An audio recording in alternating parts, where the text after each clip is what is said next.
sick and tired, living in a town filled with narrow minds and hate.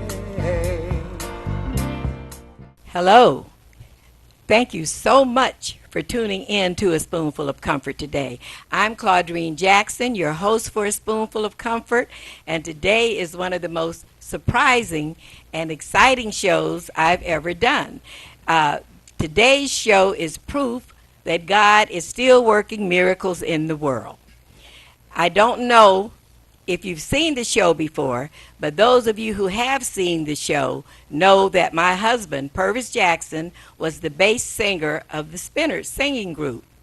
Well, Purvis has been gone for 10 years. He passed away 10 years ago. But he has a song coming out, thanks to my guests who are in the studio today. That's a miracle. God is still working miracles in the world. My guests are all bass singers. So today's show is all about that bass. There you go. They are all singing with Purvis on a song that he sang 20 years ago. They have added their voices, and it sounds as if they were in the studio with Purvis. It's just the most amazing thing. So I want to introduce you to my guests. Next to me is Jesse Peck, who is the bass singer now for the Spinners. So I don't know if this has ever been done before. If it has, someone will let me know. But I think this is the first time that the deceased bass singer and the current bass singer sing together. And it's an amazing accomplishment. Next to Jesse is Trey Cruz. Trey Cruz was being mentored by Purvis at the time of Purvis's death. So Jesse not only inherited Purvis's position, he inherited Purvis's prodigy, who is Trey. Trey is the driving force behind getting this project accomplished. Next to Trey is Paris Delane, who put it all together because he has the studio. And he is also a bass singer, a poet, a martial arts person, among many other things. But what we're focusing on now is all about the bass, the things that they have done with what my husband started. They have finished what Purvis started. So Jesse never got to meet Purvis. No, I never had the honor or the pleasure of meeting Purvis. But I've heard many wonderful things about him. I've heard countless stories. I heard that Purvis is the kind of person who would give you the shirt off of his back. Very wonderful person. He was a blessing to everyone that he encountered. So I truly wish I could have known him. He sounds like he was a wonderful individual. He was a wonderful individual, and you sound a lot like him. And I'm telling people at the end of the song that you all did, people won't know who it is, whether it's Purvis or whether it's Jesse. So you folks, you'll have to listen to the song to find out. Now, Trey is a young man that I met when he was 13 years old.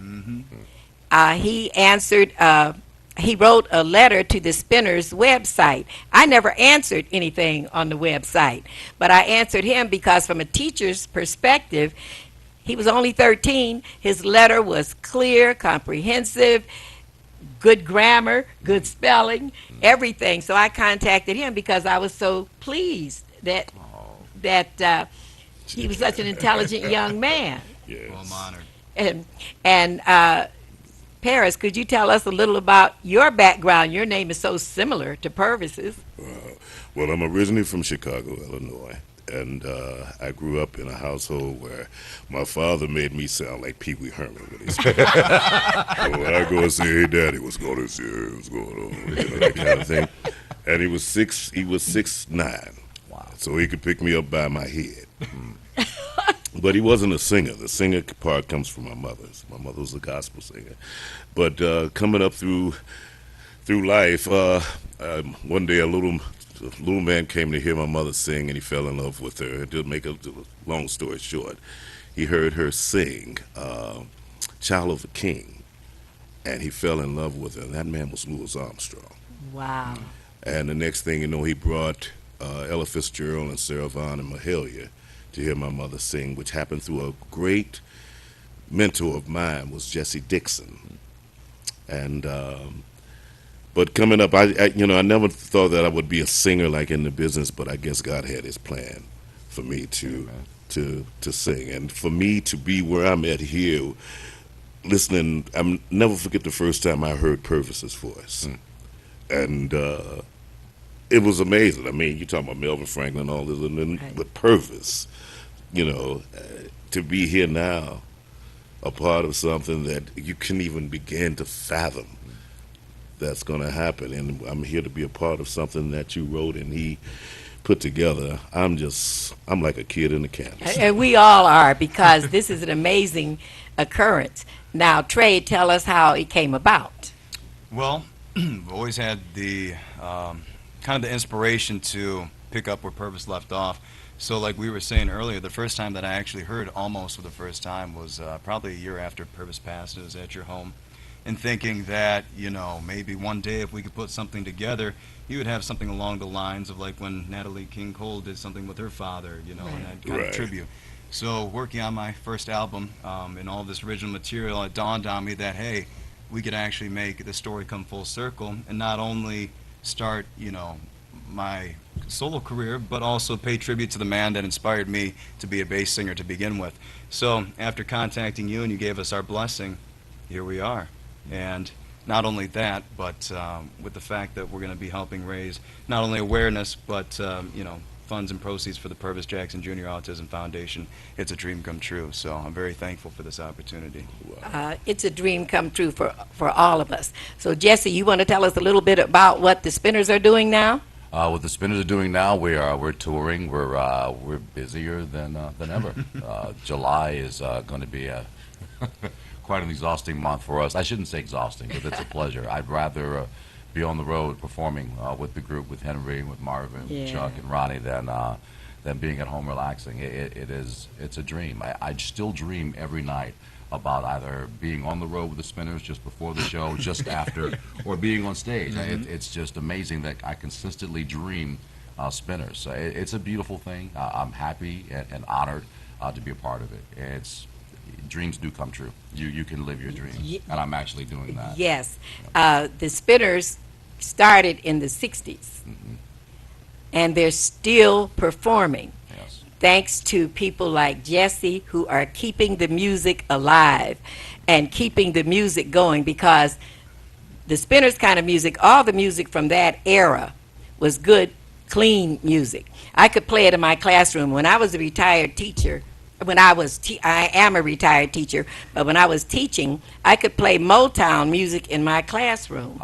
My students would come in singing something they'd heard from one of the rappers, and I'd say, that's inappropriate for the classroom, but Miss Jackson, that's a hit.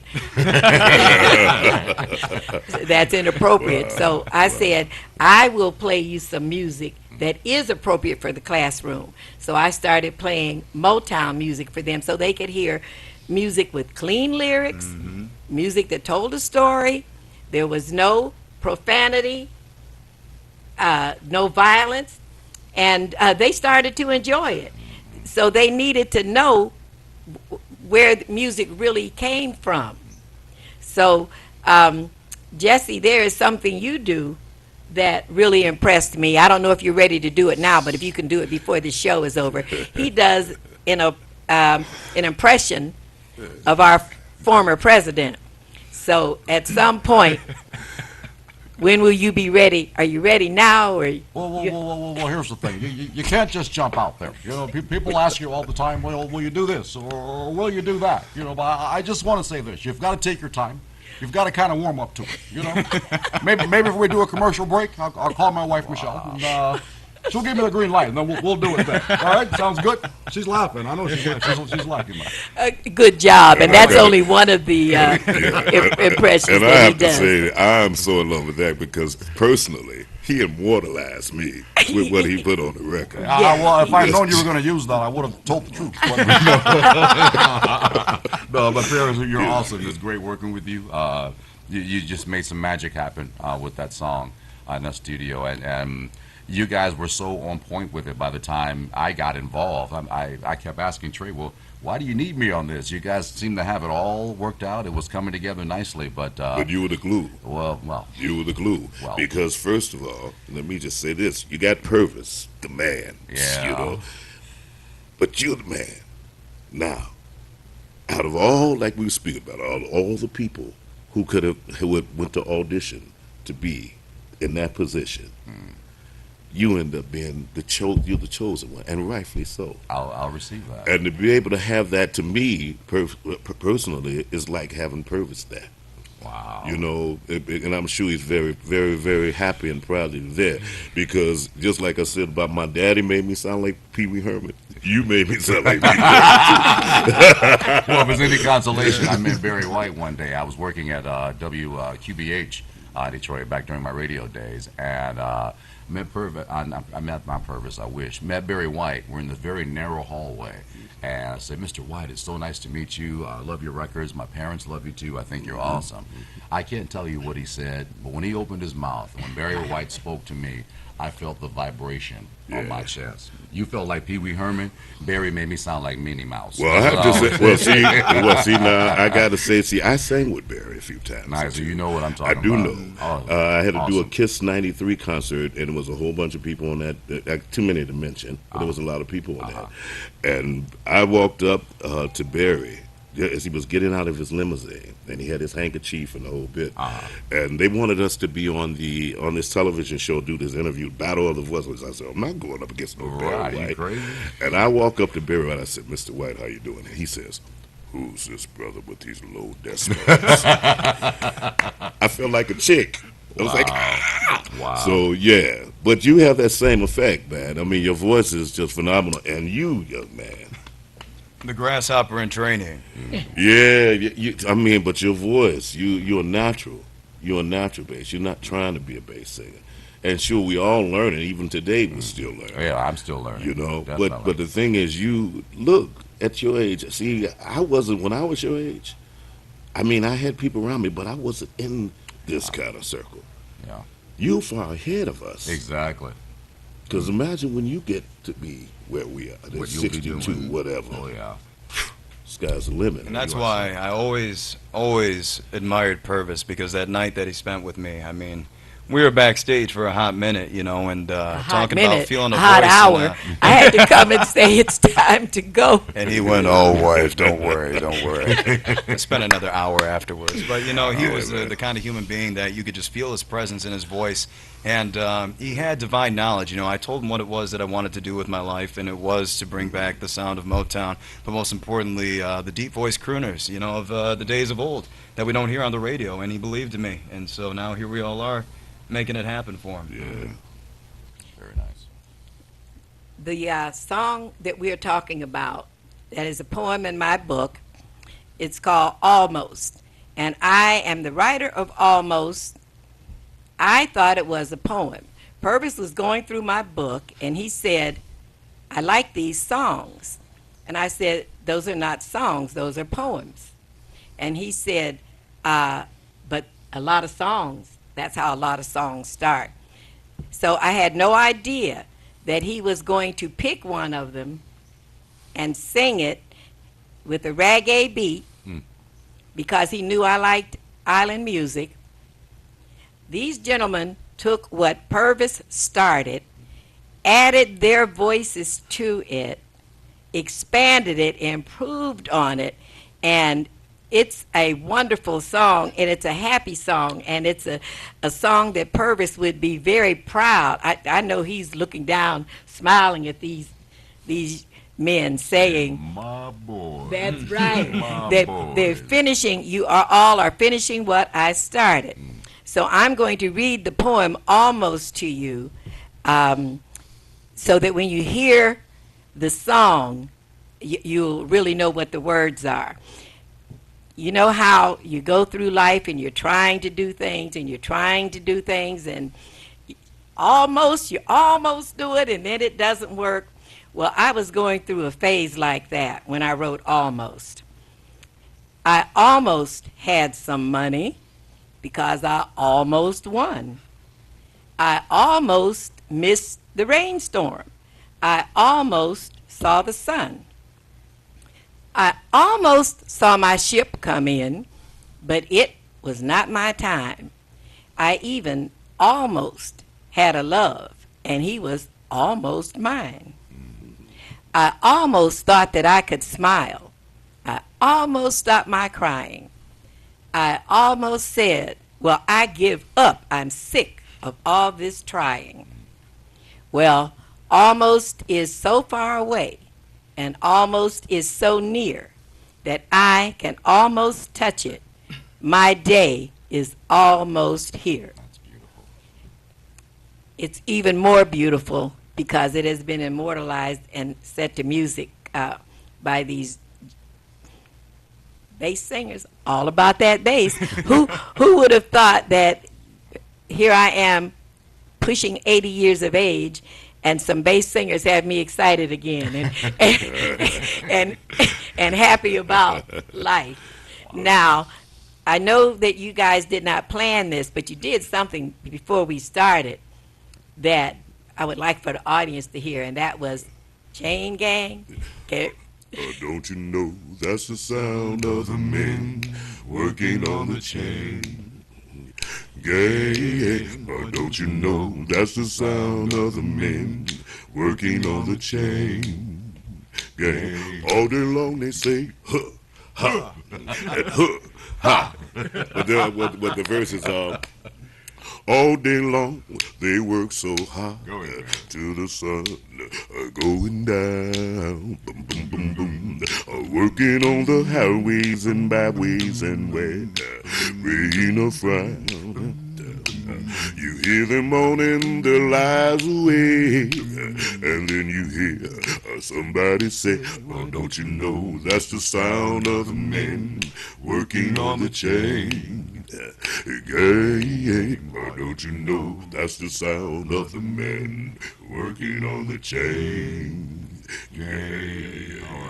Wow. Wow. I told you, it's all about that bass, all about that bass. That was wonderful. And it was a surprise to me when they broke out in the song before the show started. So I said that's something that they are going to have to do. I don't know if I'm covering anything that all of you wanted to say. Is there any things that anybody wanted to say that I haven't covered yet? Or when the album and the song do come out, it will be on my website, TreyCruz.com. We haven't launched the website yet, but we should be ready for release by July, so stay tuned. And you can reach me by email at jacksonclaudrine@sbcglobal.net. You can reach the Purvis Foundation at Purvis Jackson Foundation, Post Office Box 04422, Detroit, Michigan 48204. And we would like to hear some feedback about the show. You can call. We don't have the call-in number, but you can contact me at by email or at the post office box, because I would love to hear from you. Now, one of the things we're doing for the Purvis Foundation is we're having a 20 grand reunion. If you haven't seen the show before, Purvis Jackson Jr. is handicapped by autism. He is 42 years old. He can't read or write or talk, but he can't live independently either. So I was very upset and depressed about the situation for many years, but now he's 42. He'll be 43 soon. I used to say he was my burden, then he became my challenge, then he became my blessing. But because of all that we went through trying to raise Purvis Jr., we know what parents go through with children that have handicaps. PJ was somewhat blessed because he had a father that could afford to send him to camp and could afford to get therapies. They didn't work, but we could afford to do it. So wealthy parents of handicapped children they can do these things themselves. They can pay for whatever services they want. So we try to help lower income parents with a handicapped child. And a lot of them are single parents because having a handicapped child is hard on a marriage. A lot of marriages break up. Now, I say the Purvis Foundation is based on the starfish story. I don't know if have you heard the starfish story? This man was walking along the beach and he was throwing starfish into the water because if they stayed on the beach, they wouldn't live. So he's walking along the beach throwing starfish into the water, and someone says, "You're wasting your time. You can't save all of them. It won't make a difference." So he picked up one starfish and threw it in, and he said it made a difference to that one. Wow. So we are based on the starfish story, that we can make a difference to someone. We can't help everyone, but we can help someone. And for these gentlemen to be concerned about the Purvis Foundation and about children with handicaps is really a blessing. And it takes a certain heart. And I will admit, I never thought about the less fortunate until I became the parent of one. And I also know that that's not everybody's favorite conversation. But I feel that I have a responsibility because my son can't talk and I can. I agree with you, too, that the Bible says, to whom much is given, much is required. Yes, yes. So we are all blessed in such a way that we owe it to those who are in need. Anyone who you can help. Paris may run across a person that I could do nothing for. Maybe what they need comes from his expertise or from his knowledge. The same with Trey. But and whoever you are, wherever you are, whenever you have an opportunity to help someone, to make a difference, to save that one starfish, then believe it or not, you are obligated to do so. Exactly. The law of karma is in full effect. God is always watching, and what you send out definitely will come back to you. So it's an honor to be in the same light that Purvis shared. It's an honor to be here with you and these gentlemen today, and I will always do what I can to help anyone at any time that's truly in need. So thank you very much for giving me the opportunity, giving us the opportunity. And plus, not to cut you off, but we all need help at some point. Yes. And just because we might be standing in the green grass today don't mean you won't be in the mud tomorrow. There you go. And who's going to be there to pull you out of that mud, to be there. And I tell you, you have been a blessing to me.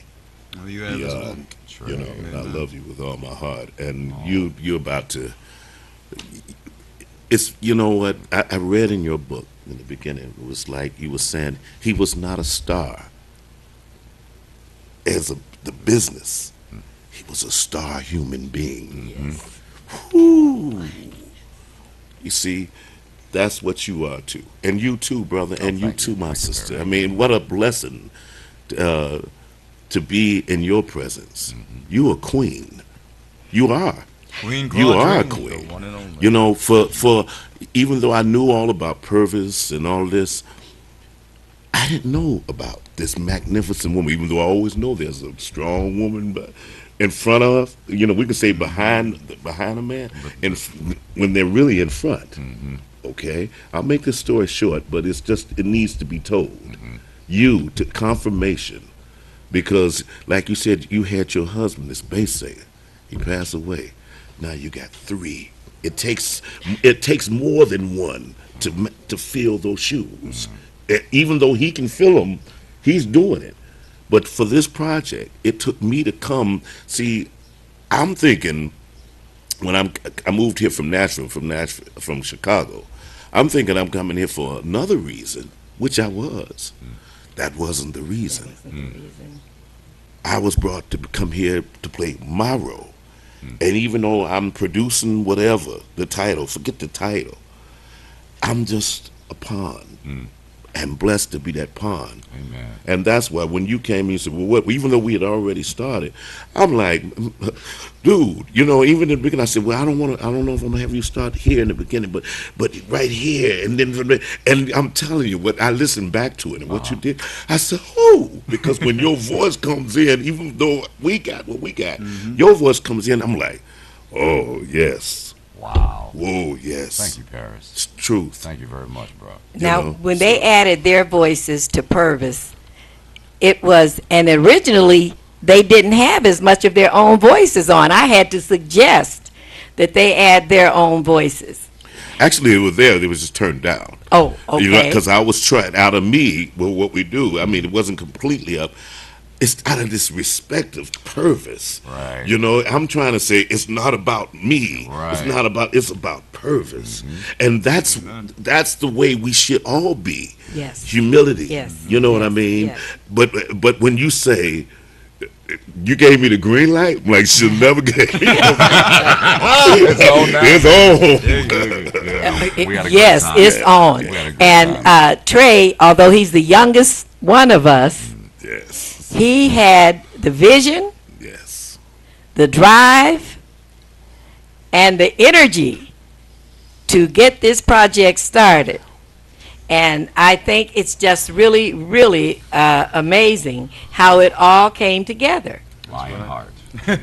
And when you hear the song, which, tell them again when they'll be able to hear it, Trey, In July, we should be releasing the album by then. So. on On TreyCruz.com. That's TRECRUZ.com.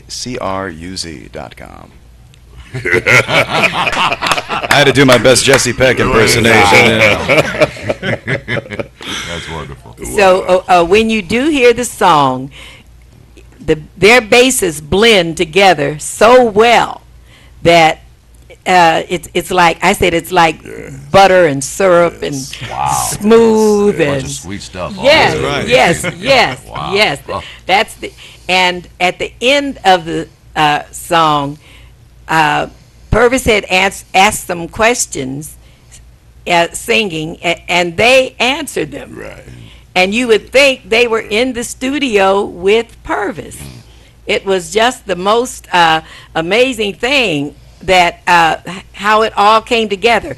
And I know that Paris was the engineer, the person that stayed up nights. Yeah. Sometimes it was 7 in the morning. Oh my! Because Purvis's song wasn't finished. No, it wasn't finished. I was blessed to, thank God I play a lot of different instruments, because added to what he had already did was great, but there were levels and things that he didn't get a chance to Oh, you were finish. playing some of the Oh instruments? yeah, I'm playing horns, wow. and I'd add a little bass and a whole bunch of stuff. Man. And I'm just so thankful that my mother put all these instruments in my hand as a kid. That's wonderful. And then being around other great musicians, learning. I never went to school for engineering. I've been around the best engineers in the world, so that was my education to that. So, Well, it's time for us to go. I knew the time would go fast, Yes. speaking with these bass singers. Remember that you have a spoonful of comfort. You don't have to look for a spoonful of comfort. You have a spoonful of comfort. And a spoonful is the minimum amount of anything you can give someone. A spoonful of medicine goes a long way. Maybe a spoonful of comfort will go a long way. Until next Tuesday at 1:30, this is Claudrine Jackson signing off. And didn't I get a lot of comfort today? we're honored.